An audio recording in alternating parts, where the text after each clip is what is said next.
So let's start it now. So thank you for watching. My name is Gareth. You're watching the Hub Online Network. I'm talking with Mayor Santo Talarico over the phone during this COVID-19 pandemic.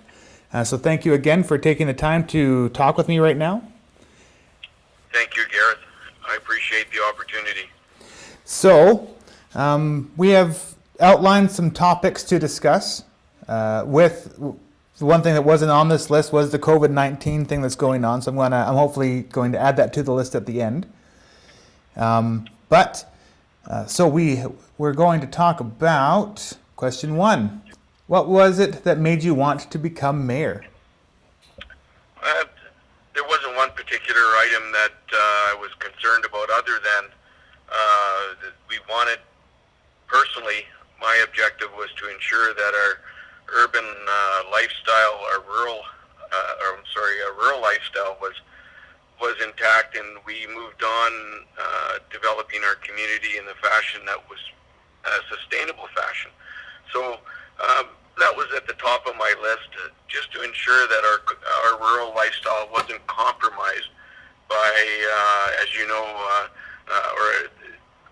our federal debt is approaching over $2 trillion with $50 billion in interest payments every year, and provincially we're at $80 billion with almost $2 billion a year in interest payments. So when you see those numbers, you know that rural British Columbia, and in particular Cache Creek, is going to get hit one way or another, whether it's hospital closures or service cutbacks or downloading onto our municipal tax stream. It tends to impact us severely compared to the bigger centers, and that was probably the sole reason why I ran for an elected position in our municipality. What made you go directly to mayor instead of starting out as a councillor? Well, that's a good question. I felt that my impact would be, I would have more of an impact as a mayor than I would as a councillor. That is an honest answer. I worked for the municipality for 26 years, and I've ran and owned a number of businesses in the area, and I felt I was well positioned to bring that knowledge to the mayor's seat. Oh, fair enough.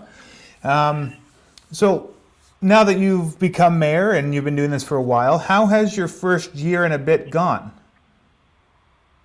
Well, 16 months approximately, and it's been good. It hasn't been without its challenges, obviously.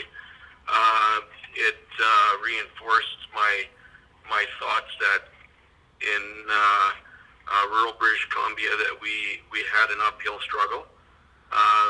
We accomplished some things that we wanted to get off our list, and we're moving forward into this year, new budget year, with goals and objectives to move our community forward. So is it exactly the way that you thought it would be then? Or has there been like unforeseen challenges out of that? Well, the COVID-19 is an unforeseen challenge.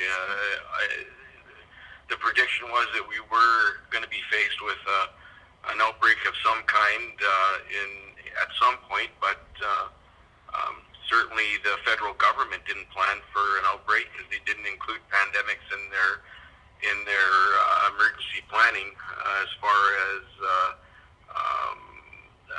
the actual COVID-19 outbreak. So they've had to adjust their legislation to accommodate for the items they need to address with COVID-19. So pretty hard to follow suit on a municipal level when the feds don't, the federal government hasn't seen that for coming up and affecting the population as it has. So. Okay, well, fair enough.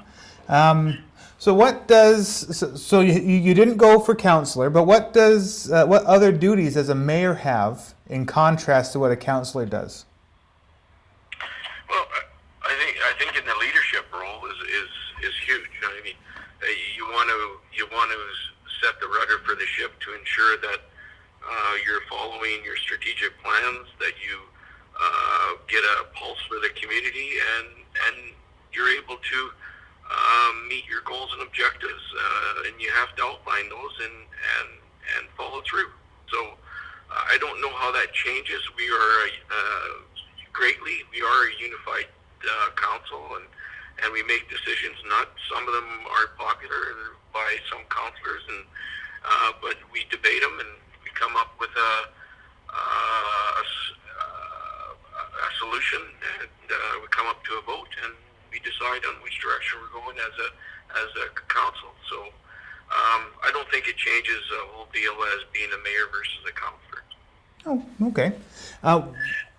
When you were elected, since you have no now, did you have previous experience in any governing body? No. What was the flip like? So was there any training when you were first elected?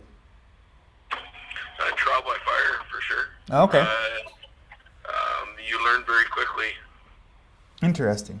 What are your thoughts on the your worship and all the not niceties, the what's the word I'm looking for? The terms and stuff that come along with being mayor.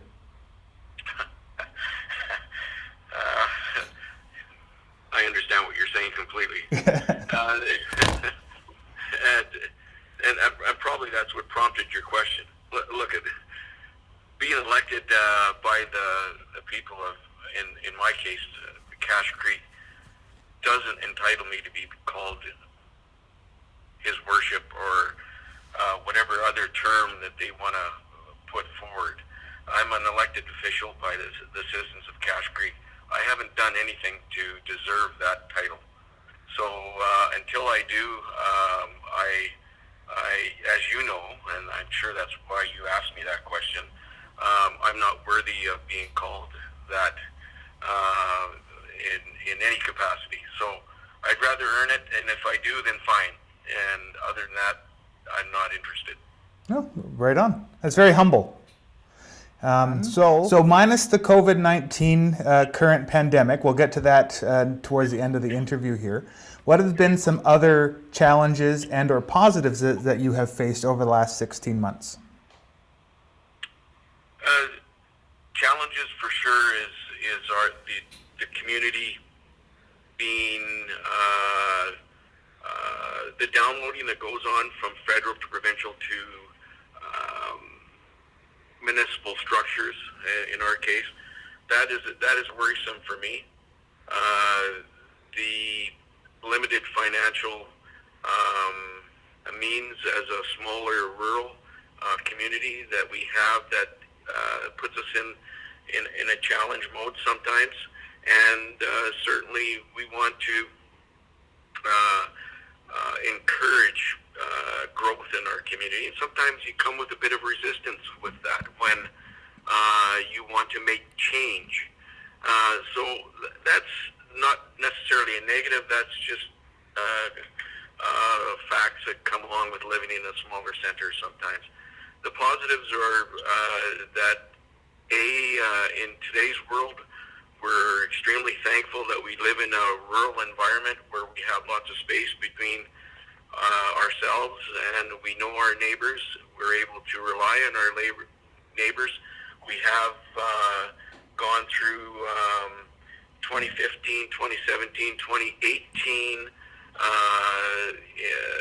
trials and tribulations, and we've come through them, and I know that we're going to be doing the same in today's world, and today being the crisis with the COVID-19.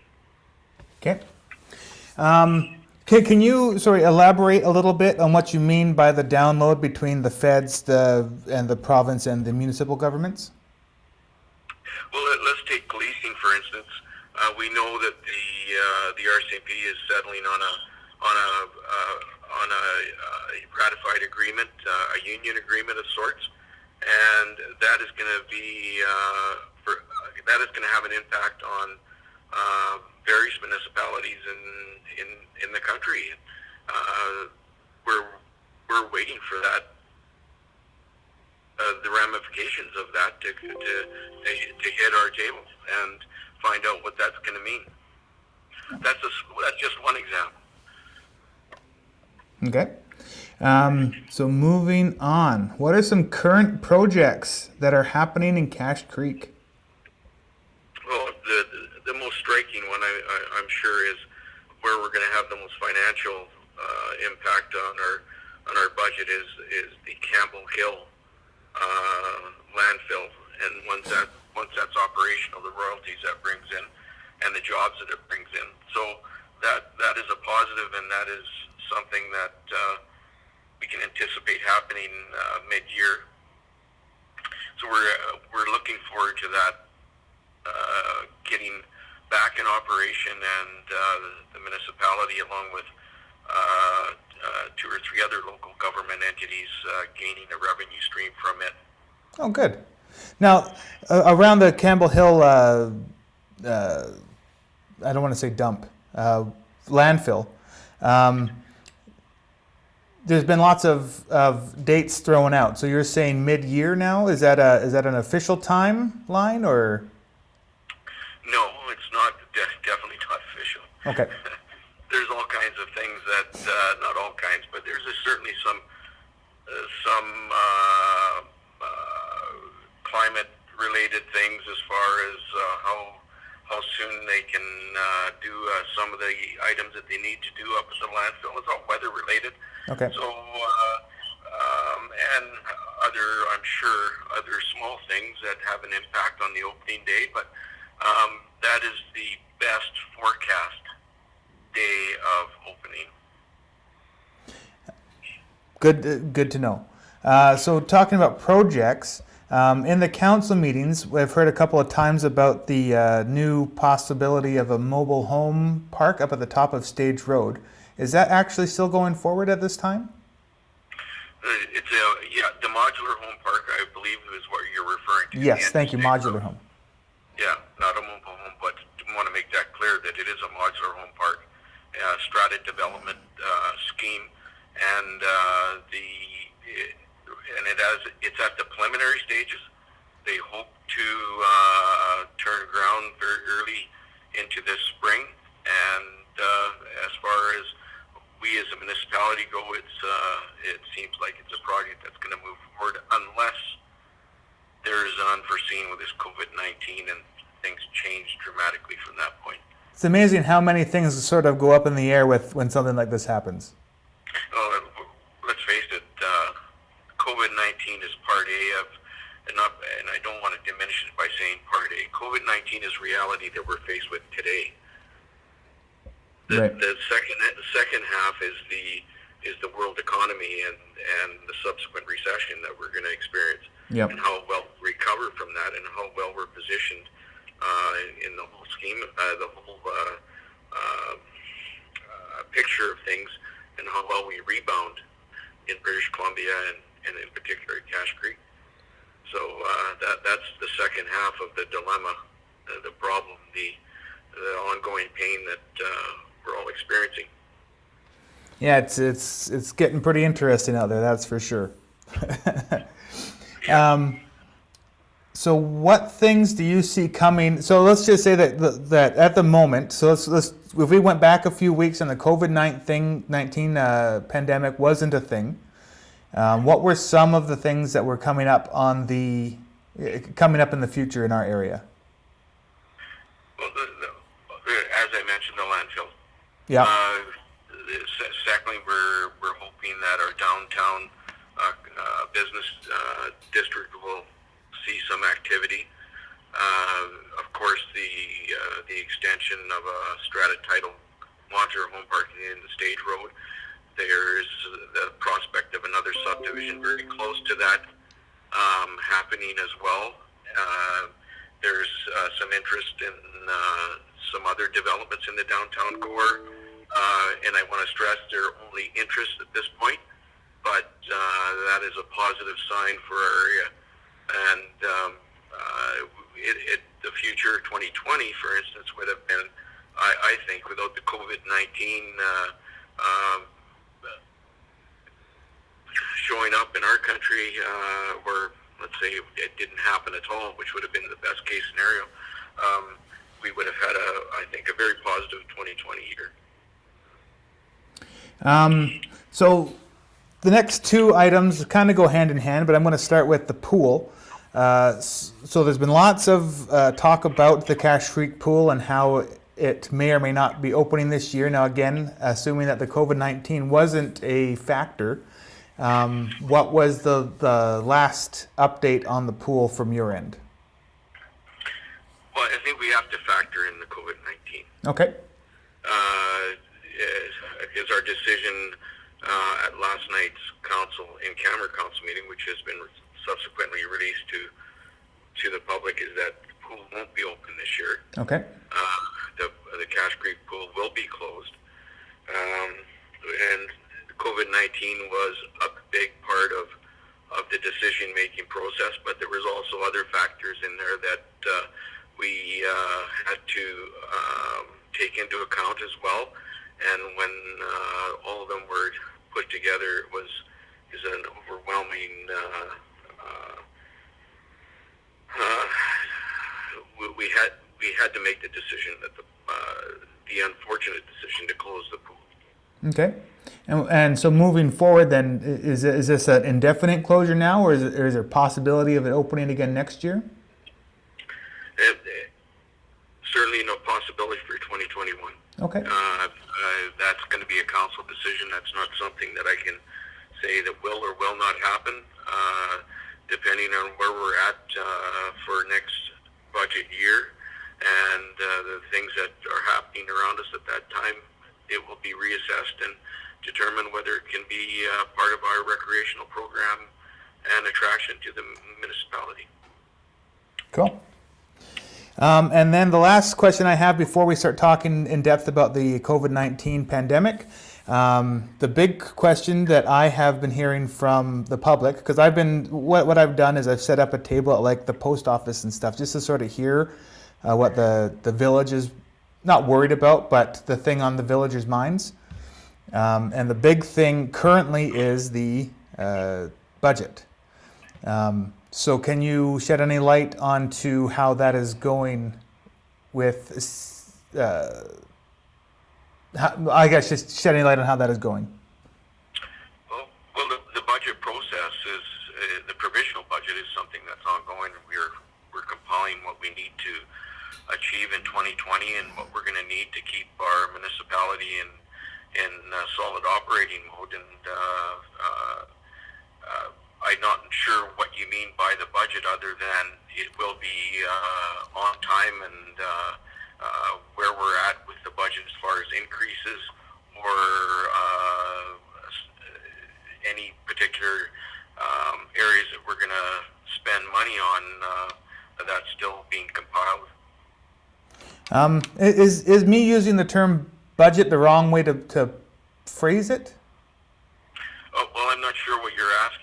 I guess are they asking whether are they concerned about the budget as a whole, as an increase in the budget, whether the pool is part of the budget process, and I gave you the answer to that. Yep. I just want to touch on one thing with the pool, though. Sure. That, we're absolutely clear. We have $63,000 in outstanding delinquent taxes in our municipality. So that's up to 2019, the end of 2019. This year we're anticipating that we're going to have a bigger percentage of delinquent taxes simply because of the COVID-19 virus and the way that it's affecting our country, and in particular Cache Creek. So when we take that into context, we have to collect at due date of July 31st $600,000 to other entities besides the village: school district, policing costs, hospital, TNRD. Even though we don't collect that money, we have to come up with that money. Right. that was one of the reasons why we had to scale back our and ultimately not open our swimming pool. Okay. The swimming pool was $140,000 expenditure. So I'm not sure again what you mean by the budget. You'll have to clarify. Ask me specifics about the budget. So I guess what's been going on is, and this is again just from what people have been saying, I guess people are feeling that there's a lack of transparency when it's coming to what is having money spent on, not spent on.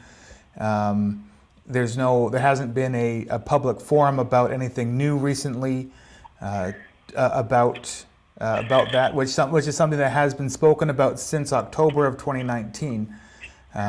Specifically about the pool, mind you. Well, they have and they have the answer for the pool. I just gave you that. Yep. And if the lack of transparency, the village has an auditor. Our budget is on our Facebook page, website.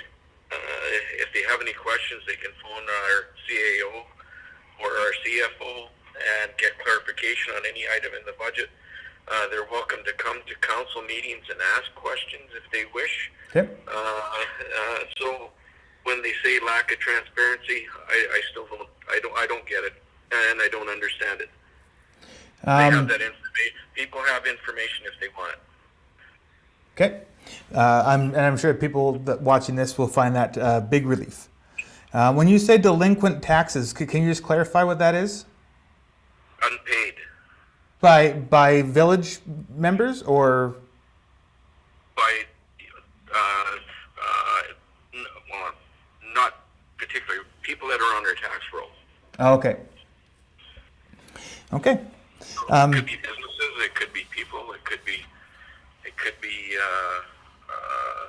non-resident that has a business.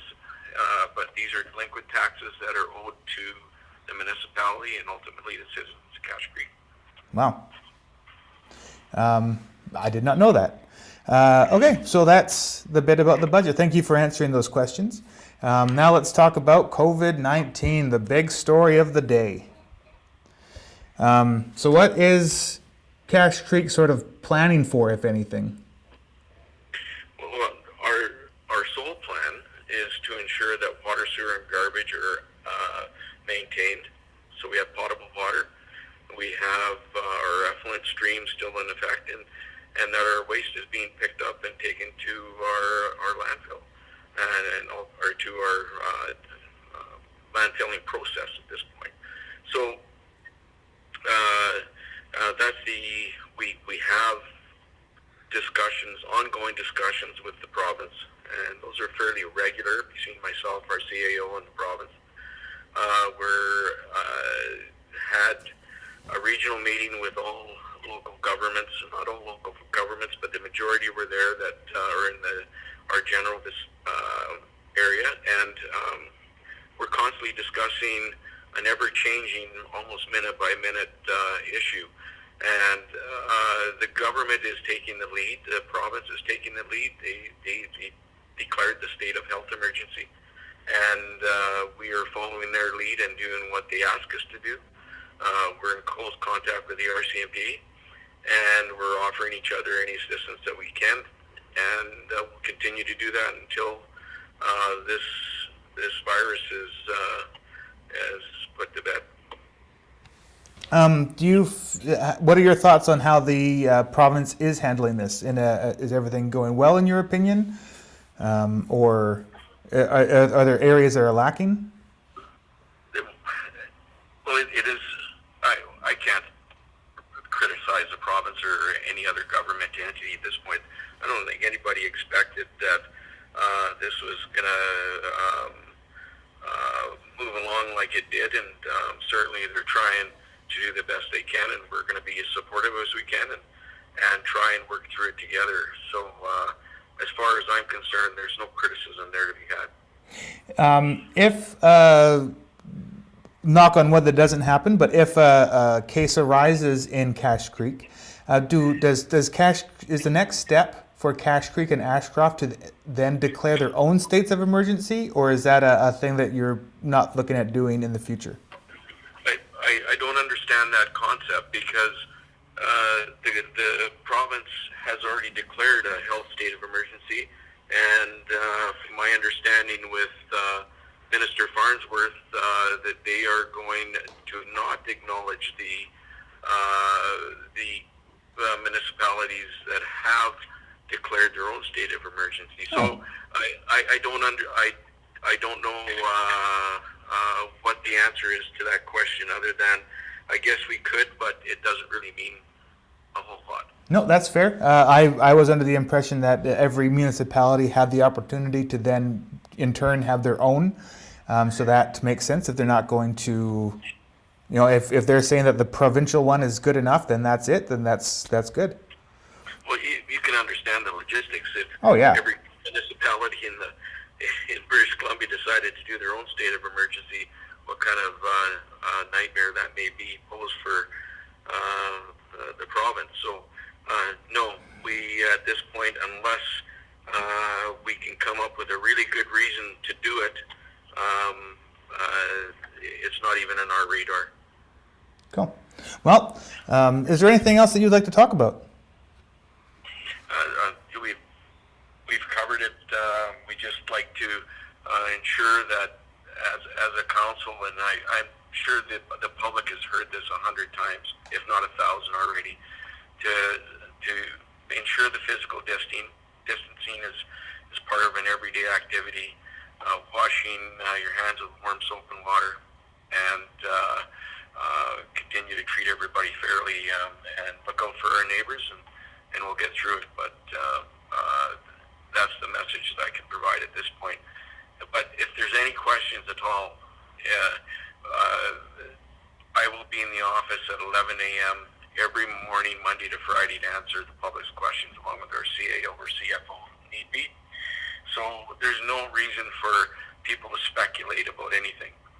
We can provide them with any information that they need, and if we can't, point them in hopefully the right direction where they can garner that information and make their own informed decisions. I just want to clarify, you don't want people to go into the village office, you want them to phone you. Yep, that's correct. We just want to give them the opportunity where our staff is available from 11 to 12, Monday to Friday, including myself, if there's any questions that they want to ask on any subject, but COVID-19 or otherwise, and hopefully we can answer their questions, and if not, try and get the answer for them. Awesome. Well, thank you very much for coming in or phoning in and having this interview with us, and you have yourself a good day. Thank you so much. All right. Thanks again. Okay, bye-bye. Bye.